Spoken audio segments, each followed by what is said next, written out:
We've all seen it in the news, but few people understand what it really means. Let me tell you now, it may change your perspective on everything. What happened last night might not make the headlines, but it is crucial to understand because it could reshape the way we see politics and power in this country. Picture this: a place that has long been dominated by one party suddenly starts shifting, and the implications are enormous. Voter turnout was higher than anyone expected, not just in total numbers, but in who was showing up. Young voters, traditionally less engaged, flooded the polls alongside older citizens frustrated with the system. This wasn't a typical election. It was a statement that people are demanding change, real or imagined. Reports of irregularities at polling stations surfaced almost immediately. Some locations experienced disruptions, false threats that created chaos and could have discouraged voting. In other places, voters noticed curious anomalies on the ballots. One candidate's name appeared twice, while the opposition's was tucked away in a corner. Whether this was intentional or bureaucratic oversight, it fueled a larger conversation about fairness and manipulation. Early voting numbers told an even more intriguing story. In previous elections, a few 100,000 had voted early. This time, more than 700,000 turned out. The demographics were surprising. A significant portion of early voters were older, suggesting that the opposition might have been more mobilized than anyone anticipated.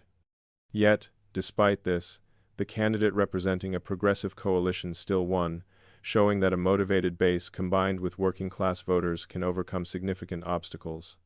The energy behind this victory comes from a deep, simmering frustration that builds over years of broken promises and cyclical power.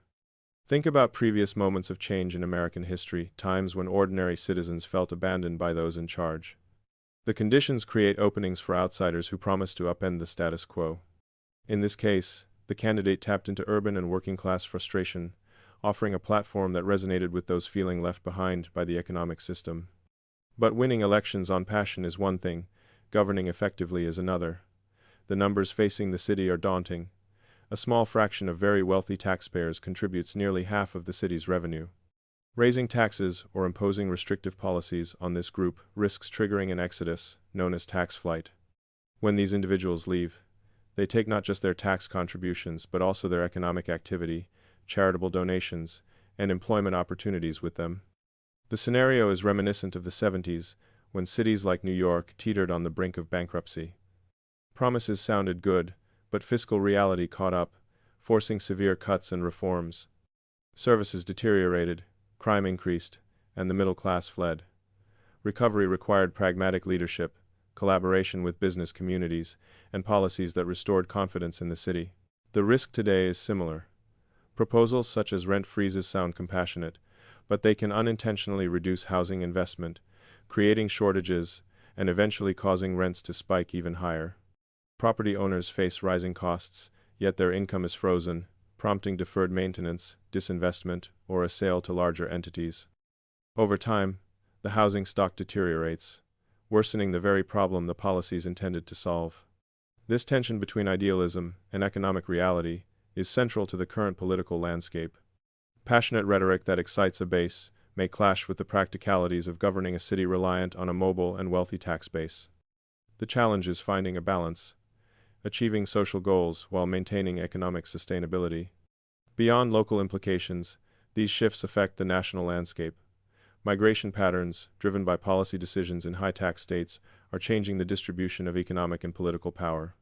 States attracting residents through favorable policies gain both human and financial capital, while others see a decline. Over time, this leads to self-selecting communities with distinct regional cultures, economies, and political priorities.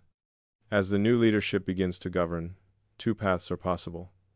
One is collapse and recovery, where fiscal realities force painful adjustments, ultimately creating conditions for sustainable reform.